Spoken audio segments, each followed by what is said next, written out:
ایک دن گھر میں تشریف لائے تو بچیوں نے منہ پہ ہاتھ رکھ لیا۔ حضرت عمر بن عبدالعزیز بات کرتے ہیں تو بیٹیاں منہ چھپا لیتی ہیں۔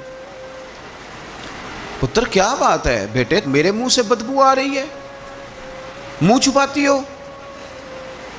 تو بچیاں خاموش ہوئیں۔ جب دوبارہ پوچھا تو کہنے لگے ابا جی جو آپ خرچہ دیتے ہیں نا اس میں 2 وقت روٹی نہیں پک سکتی۔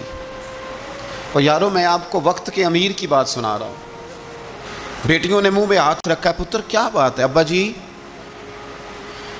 جتنے پیسے آپ لاتے ہیں 2 وقت کی روٹی نہیں پک سکتی، تو ہم نے پیاز سے روٹی کھائی ہے، منہ سے بدبو آ رہی ہے، تو اس لیے آپ کے سامنے منہ نہیں کھولا کہ آپ کو کراہت ہوگی۔ تو حضرت عمر بن عبدالعزیز آنکھوں میں آنسو تو آئے پر کہنے لگے یا اللہ تیرا شکر ہے کہ جس جگہ میں اپنی اولاد کو کھڑا کرنا چاہتا تھا میری اولاد وہاں کھڑی ہو گئی ہے، یہ پیاز سے روٹی کھا کے بھی شکر ادا کرتی، پیاز سے۔